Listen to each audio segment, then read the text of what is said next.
look, human beings, we can't help ourselves but compare ourselves to others. And comparison is the deadliest thing we can do to ourselves, because we will always come up short. And Right. all it does is exaggerate all of our insecurities. It's okay to enjoy other people's success, but you let them live their lives and you live your life. Oh, and by the way, they're curating their social media. That's not really their life. And so you're making decisions based on how you feel, based on their curated things. I know, I've talked to so many millennials. I know somebody who's out of work, really depressed, and yet she goes and does all these things so she has the appearance of this amazing, successful life. And so now she may be making those decisions based on what her friends. Who knows what sort of weird, twisted, exaggerated, circle of depression this is forming. So go back to the rules of the infinite game. Your friends are there to admire.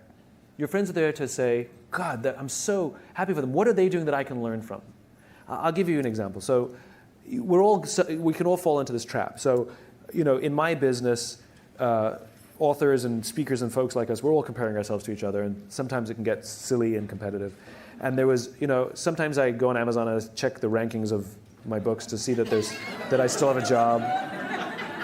And now and then there was this one author who I hated for no reason. He's very smart. His work's incredibly good. He's incredibly well respected. I respect him, but I hate him. And I would check the rankings of his books. And when I was ahead, I'd be like, yes. And when he was ahead, I was like, right? It would drive me crazy. And I had this weird abstract competition. Same thing, right? Social media happened to be Amazon rankings. Right. And I would check in all the time. I'd always check in, mine, his, nobody else, just mine and his. Anyway, we were, I was at an event and we were interviewed together on the same stage. And the interviewer decided to let us introduce each other. So I went first.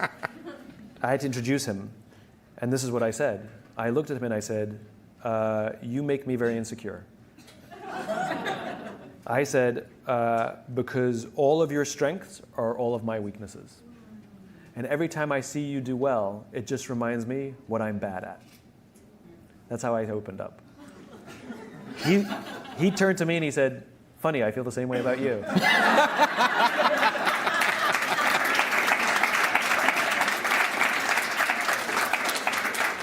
And now we love each other.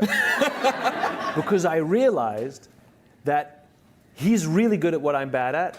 So by me getting to know him and really learning to love him, I'm realizing I'm getting better at those things. And I'm taking more pride in the things that I'm good at rather than thinking I have to be good at everything he's good at. Right? So it's healthy to grow our own strengths and rather than be intimidated by the strengths of others.